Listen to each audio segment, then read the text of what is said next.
Turkish armored vehicle maker BMC has reached an agreement with two South Korean companies for work on the power pack of the future indigenous Altay tank, a senior official with BMC announced. The source, speaking on condition of anonymity, said the company signed deals with Doosan and S&T Dynamics to supply the engine and transmission mechanism for the Altay. These deals are the result of a strategic understanding between our companies and countries, the official said. A senior defense procurement official in Ankara confirmed there was a breakthrough agreement between BMC and South Korean defense companies. He did not elaborate on the terms. The Altay program has faced delays due to a lack of access to significant components such as the engine, transmission, and armor. In 2019, Turkish President Recep Tayyip Erdogan's office included the Altay tank as part of the military's 2020 inventory in a government document. But the presidential office's 2021 investment program did not mention the Altay, let alone the tank entering service. Turkey had hoped to power the Altay with the German MTU engine and Renk transmission, but talks with German manufacturers in recent years failed due to a federal arms embargo on Turkey. Germany is one of a number of European governments that have limited exports to Turkey over its involvement in the Syrian civil war. In order to bypass German export license restrictions, the South Korean companies will de-Germanize some German components in the power pack, sources familiar with the Altay program have said. South Korea has experienced similar problems with its program for the mass production of the K2 Black Panther tank. Its deployment by the army faced delays due to problems concerning the engine and transmission.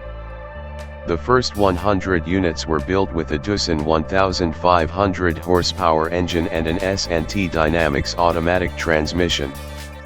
Under a second contract, some tanks were delivered in late 2016.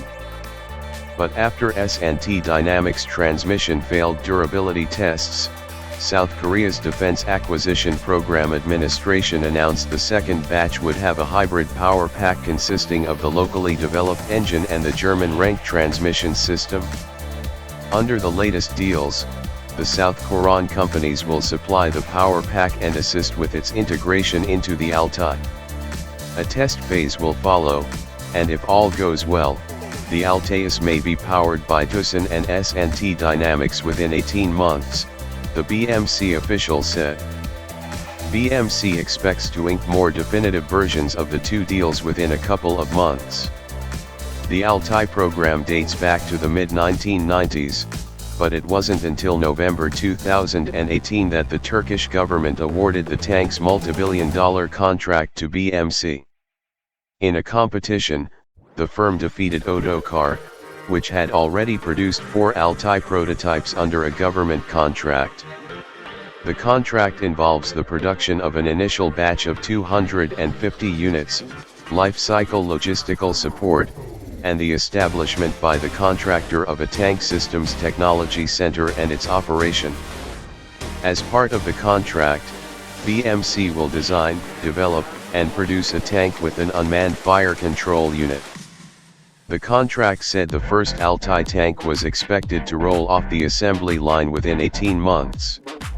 Opposition parties in parliament have slammed the government over delays, but procurement officials claim the 18-month clause will apply after the first unit's production begins. The Altay program is broken into two phases, T1 and T2. T1 covers the first 250 units, and T2 involves the advanced version of the tank.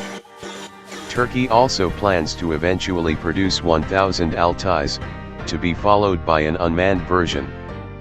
The deal has proved politically controversial, particularly after the Erdogan administration leased for free a military-owned tank and turret factory by the Marmara Sea to BMC for a period of 25 years.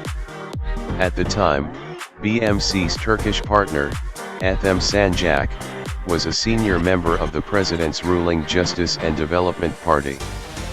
He was also known to be one of Erdogan's closest confidants.